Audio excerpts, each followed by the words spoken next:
Hello everyone, this is Defense Politics Asia, and this is the summary for the day of 791 for the 24th of April. And we're going to start out with the frontline changes report. Over at the Avdiivka Front, there is more developments after the fall of Bakhmut as per reported yesterday. Based on the Ukrainian mapping continued to show that the Russian forces are making progress towards Soloviove, and the Russian forces have basically entered and taken the entire eastern part of Soloviove already, which means that the Ukrainian forces may not even be here. They might actually have withdrawn from this area here to another line of defense. There's a possibility. It's very hard to tell. We're not sure, but basically, according to Deep State UA, they say that enemy advanced into Soloviove, and that's it. They didn't really talk about fighting. So that's it for the frontline changes over at this area here. And the next frontline change is over at Krasnohorivka, over at the Donetsk Front. So this is Donetsk city, as you can see. And over at the Krasnohorivka, the battle of Krasnohorivka continues. Ukrainian mapping shows that the Russian forces have taken the entire southeastern neighborhood of the Krasnohorivka. And over in the southern part, the Russian forces they have disclaimed certain part of this southern part of this Krasnohorivka neighborhood, going closer to what the Russian claims are. But so this is the frontline change over at the southern part of Krasnohorivka. Battle continues. So that's about it from this area here. And the last frontline change is over at Krynky. Surprisingly, at Krynky. So at Krynky, there is a geolocation of Russian shelling of Ukrainian position over at this area here. The fact that this area is being shelled means that the Ukrainian forces has basically retaken certain part of this area here, which means that the Russian forces previously that had taken this area have basically withdrawn to safer positions, because this area here is just full of danger. No. So that's all for this Krynky and the frontline changes report. And since we are already at this area here, I believe there's nothing else elsewhere. Yes, so we'll continue to talk about the Kherson Front since we are already here. So Russian forces continue to be attacking Krynky region as Ukrainian forces expanded their control at Krynky, as per mentioned. There is a report of shelling over at Ocheretyne, according to the Russian Defense Ministry. Ocheretyne, and there is also geolocation of Ukrainian artillery system getting hit by a Lancet drone. So that's about it over here. Further away at Berislav, there is still reports of shelling. According to the Russian Defense Ministry, they continue to shell Berislav. So there must be some kind of heavy troops numbers or positions over this area here that is attracting all this attention from the Russian forces. And when we zoom out, there is over at the just off Zaporizhzhia, there is shelling being reported at Vyshetarizivka.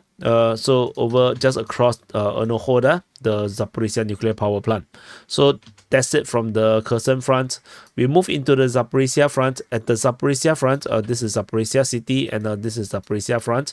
At the Zaporizhzhia Front, there is I would say fire attack, not say assault, but attack against Ukrainian forces at Shebaki as well as at Malotomashka. Russian forces continue to be attacking in the Robotyne region. So if we zoom in, they are still attacking around this area here. It's unclear exactly where right now, so we'll continue to monitor the situation. And for those that want to access this mapping, in case you do not know, the link to this map is in the description below. Basically, you can find this map linked embedded within the Defense Politics Asia website. Yeah, so that's the Google Map link. And for those that if you are using this map, you can also find the link to the other links on the YouTube channels and the website, the Telegram, Twitter. If you want to support me, there is a Patreon, Coffee, and Boosty, and there's also going to be the links to the latest reports. So for your convenience, easier to find everything. So we go on to the Donetsk Front, and so you can also notice that there is now a lot of stars. This is the latest addition to the map. And this is taken from Teti mapping. So credits to Teti mapping, and credits to the original creator of this entrenchment mapping by Project Owl, and another person called forgot for Clement Molin. I actually seen all these fortification mappings before, but I never went to extract them to put into the DPA's mapping. But I did use them to reference to draw the initial lines, the lines in their earlier stage of their mapping. So yeah, so now I just include it since everybody just take and just plug into their own map, so I just might as well. So over the Donetsk front, this is the Donetsk front. At the Donetsk front, there is Russian forces continuing their offensive, with fighting reported over at Staromayoske, Uruzhaine. Ukrainian forces counterattack at Uruzhaine. Russian forces attack at Shevchenko. Towards Vodian, fighting reported at Novomikhailivka.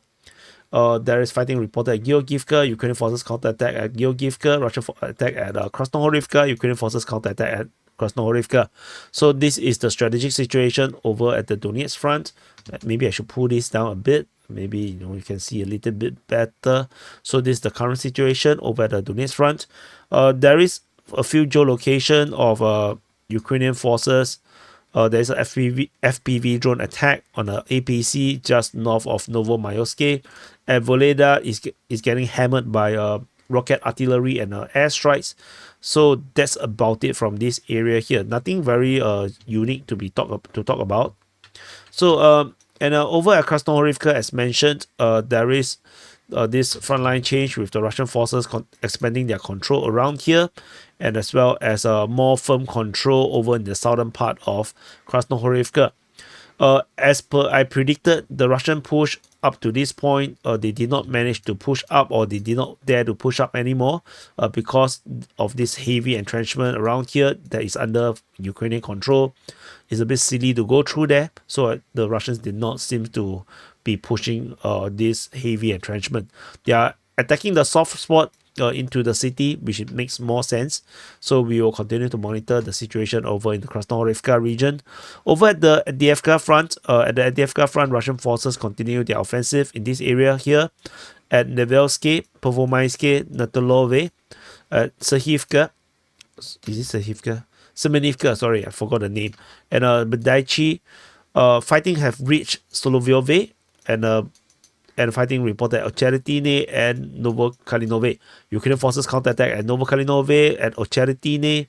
They're counterattacking over at towards Vodian at Notilove, as well as I think that's about it. I think they didn't fight at Pervomaiske.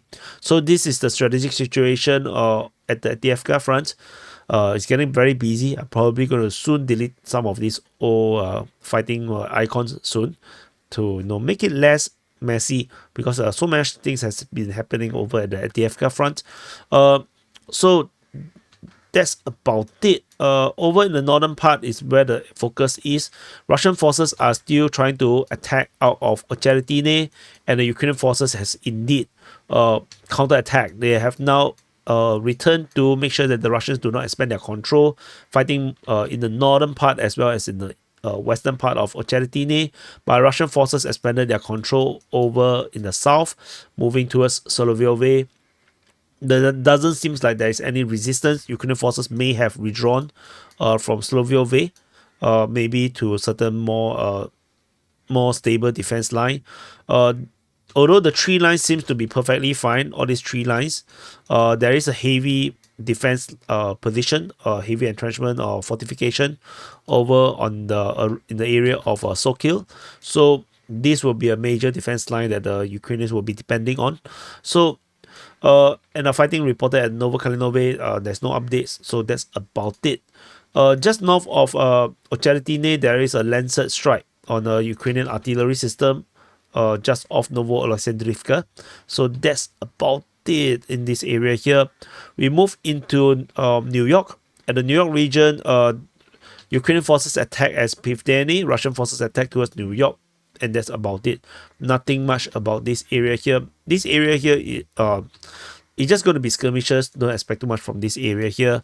Over in the southern flank of the Bakhmut Front, Russian forces attack at Klishchiivka as well as Kodyomivka. We haven't seen fighting at Kodyomivka since the 16th to 17th of April.